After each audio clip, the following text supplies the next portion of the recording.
Hey everybody, what's up? Pyxel68 here, and welcome back to our Let's Play of Sly Cooper and the Thievius Raccoonus. In the last episode, we've made our way here to the interior Muggshot's hideout and completed a few more levels, and now all we're missing is one more key to get into, to get to the actual boss fight. Didn't know where I was going with that.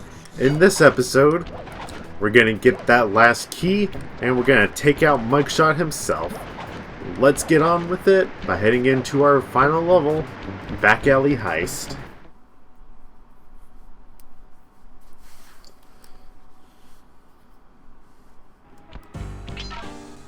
Boom, boom, boom, boom, boom, boom.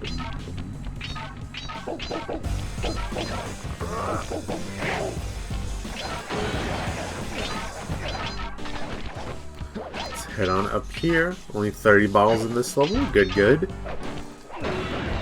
Can take out these little signs that have Muggshot's face on them to progress on through the level. And this is a very vertical level, at least definitely compared to the rest of this game. A lot of sections where you're just moving up and down, but also not like a rooftop level like the Carmelita one was. It's pretty interesting to say the least.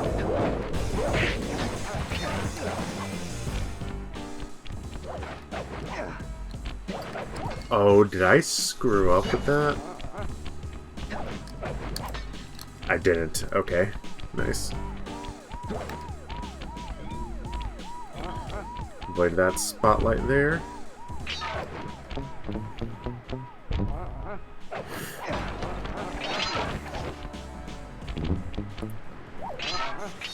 Okay, let's gonna head down here to this little fountain area.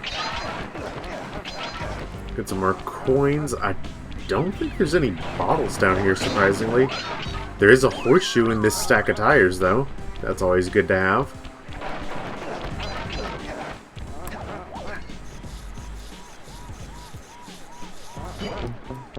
That's right. You need to head up here to be able to take this guy out.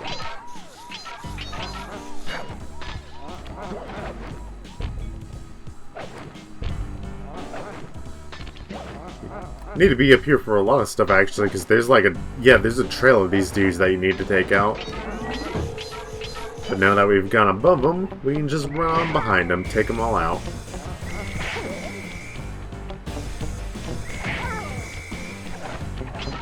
I don't know why there's like continuous elevation change with this walkway. That's kind of weird.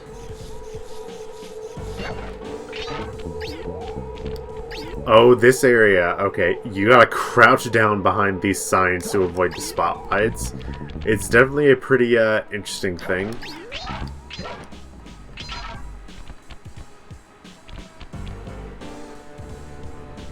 So this kind of mural beneath us, it's always interested me because it's a raccoon. Like, the design that they used for Sly and his ancestors, that's like the design for it. But I don't know who it's supposed to be specifically. Like, I don't think that's supposed to be Sly because of the angry expression he has. But I can't think of, like, what ancestor it could be, if it's not him. I'll put up on screen if there's any information about who the devs intend this to be. I don't know, maybe we'll find out in the actual, commentary after the Master Thief sprint for this level. But yeah, it's just always interested me. I never really knew who it was exactly. Oh no! It's always annoying going through that area for the bottles because you can't exactly like stand on those AC units. They like drop on their own. Maybe there's like a way to kind of get to it from over here. We'll see.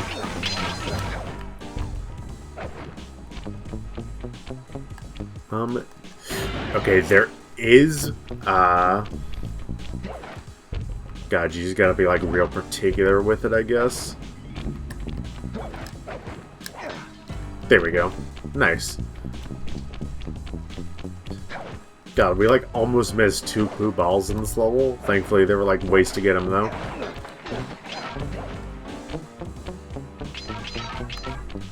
And I was about to say, the last one should be right over here. Just sneak along these little girders. Press the circle to enter the vault code.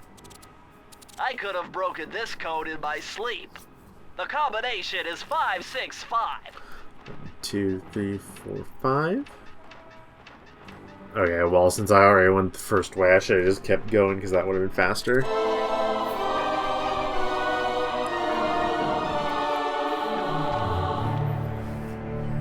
Aha! It's Sir Andrew Cooper's thief replica technique. He used to make fake stand-ups of himself to confuse guards into attacking the wrong thing.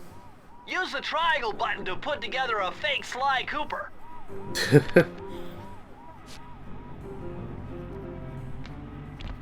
Yeah, this is interesting. You can just throw out a decoy of Sly. It's not the most realistic thing because it's 100% two-dimensional and it's just black. Like, it's completely black on both sides, but it's a decoy. It certainly doesn't lie. Let's head on down and get this key, though.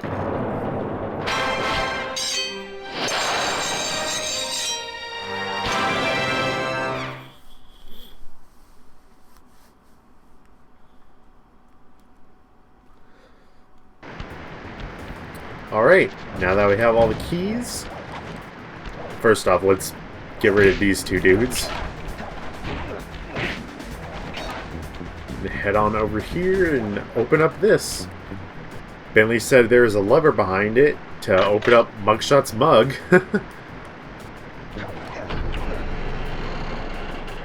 And his tongue even comes out as a welcome mat for us.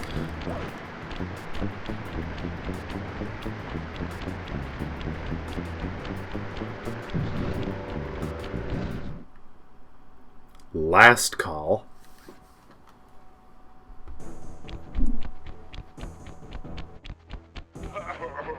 What? My boys have been yapping about some big mysterious dude running around cracking skulls and this is it? You're the monkey wrench in my operation? Some scrawny rat with a stick? Hey, wait a second. I seen that stick before. Maybe when my father knocked your block off with it. Your father? Wow! You're a Cooper? You know, that Thievius Raccoonus had a lot of nice pictures, but way too many big words. So you don't mind just handing it over? What? What, are you kidding? You break into my place, steal my stuff, trash the joint. I feel transgressed and violated. Let's rock! Alright, and now we have our boss fight against Muggshot. And he straight up just shoots at you with these guns.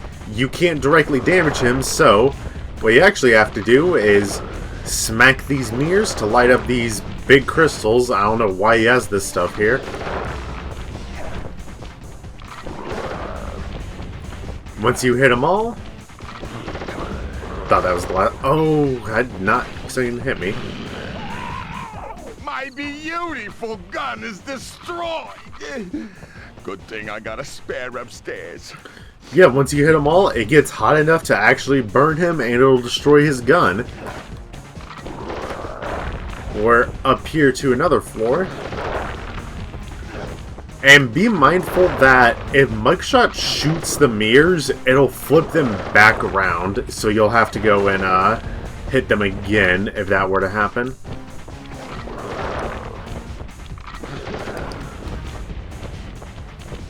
I don't like that he already took my one horseshoe.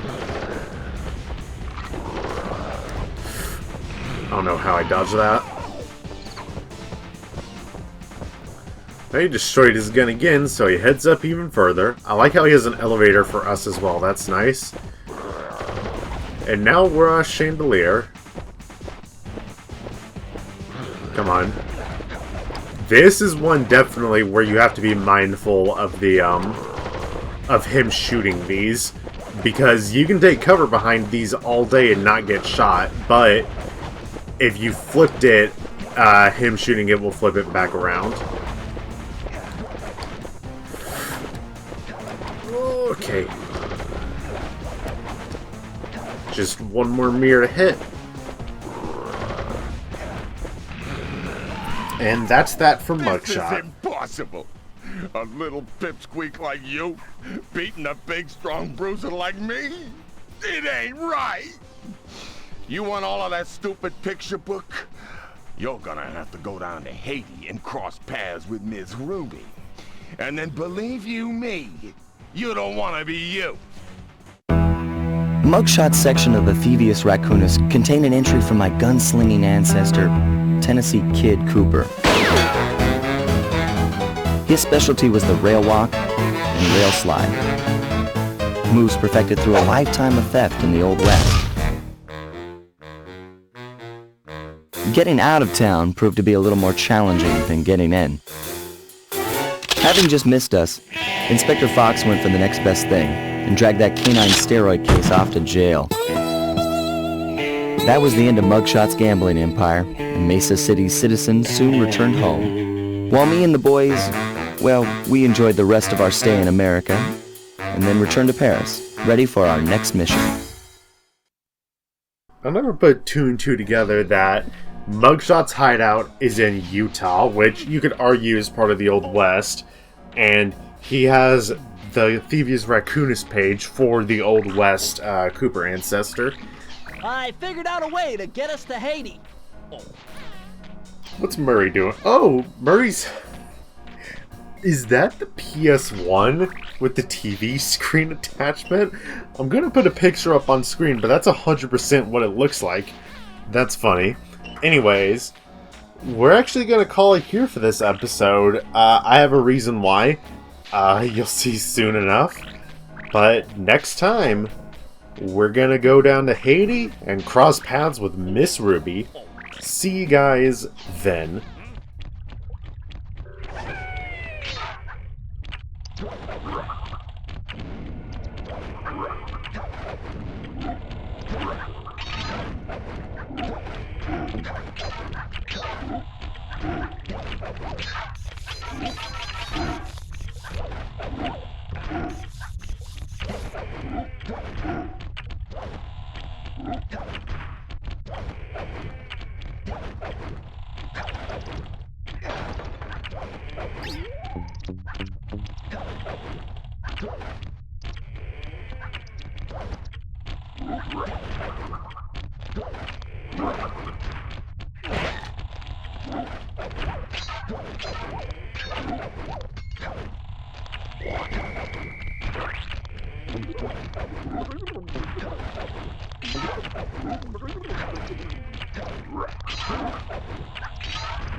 So this started off as a puzzle where you were going to come to the end of this boat deck, and actually the top of the boat deck where the first starfish throwing NPC now is, was going to be the training section.